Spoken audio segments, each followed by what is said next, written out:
This week, the SEC cracked down on crypto exchange Kraken for failing to register their staking as a service. What exactly did they do wrong, and what does this mean for the rest of the crypto industry?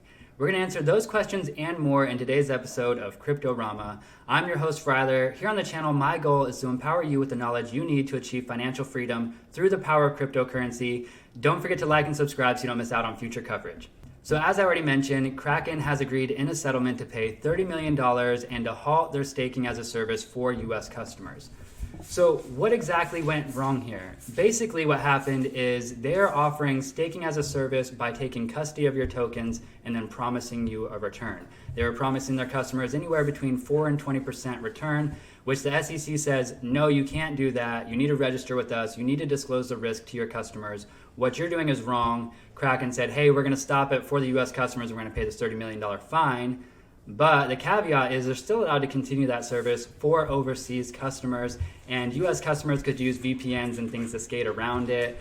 Other exchanges, Brian Armstrong, the CEO of Coinbase, went online to say that he thought this was a bad idea. And he also went on to say, furthermore, that their staking mechanism is entirely different and they don't need to worry about any of this.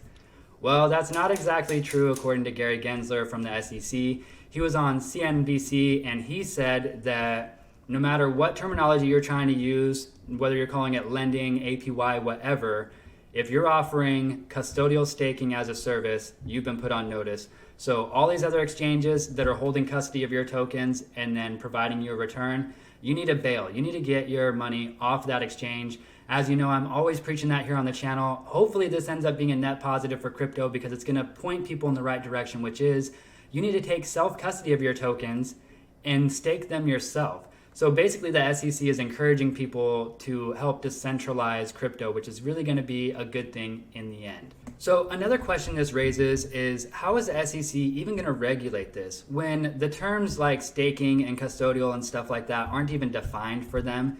And then you have differences in staking mechanisms across the board between Ethereum, Cardano, and these other blockchains.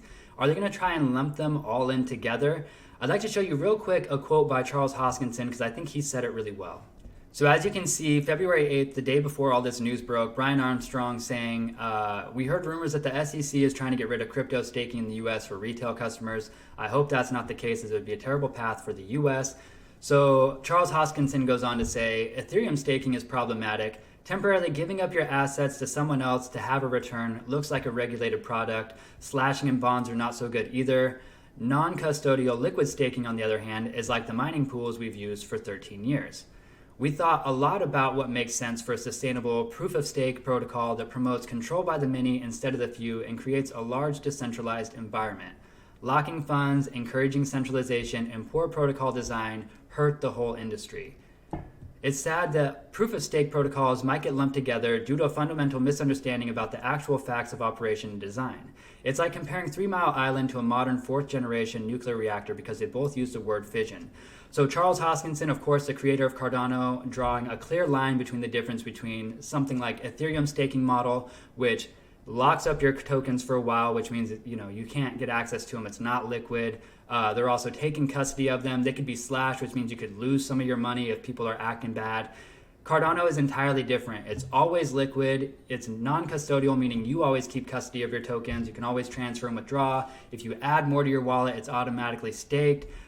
You can't ever lose your funds. It's just a beautiful protocol. It's the way proof of stake should work, and it's entirely different.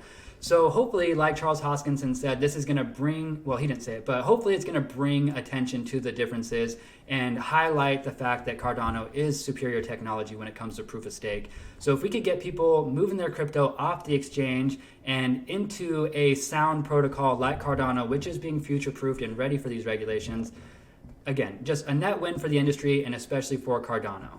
So again, I see a lot of potential for good in this situation. If people are actually going to move that crypto off the exchange and into their own custody, that's just a win-win across the board. One, it's good for the investor and they're learning then at that point. And two, it's good for decentralization because these exchanges, these centralized exchanges, operate a lot of stake pools. Just inside Cardano alone, Binance operates 62 stake pools. So this could be a huge win for the community, for all these struggling small stake pool operators that are trying to keep the network decentralized and keeping us alive. Hopefully that crypto and that ADA starts flowing to them and just strengthens the network. I'd love to hear what you guys think about it. Is that going to happen? Or are people just going to ignore regulations and use VPNs to skate around it anyways? What do you think is going to happen? Thank you so much for staying tuned, you guys, and we'll catch you in the next video.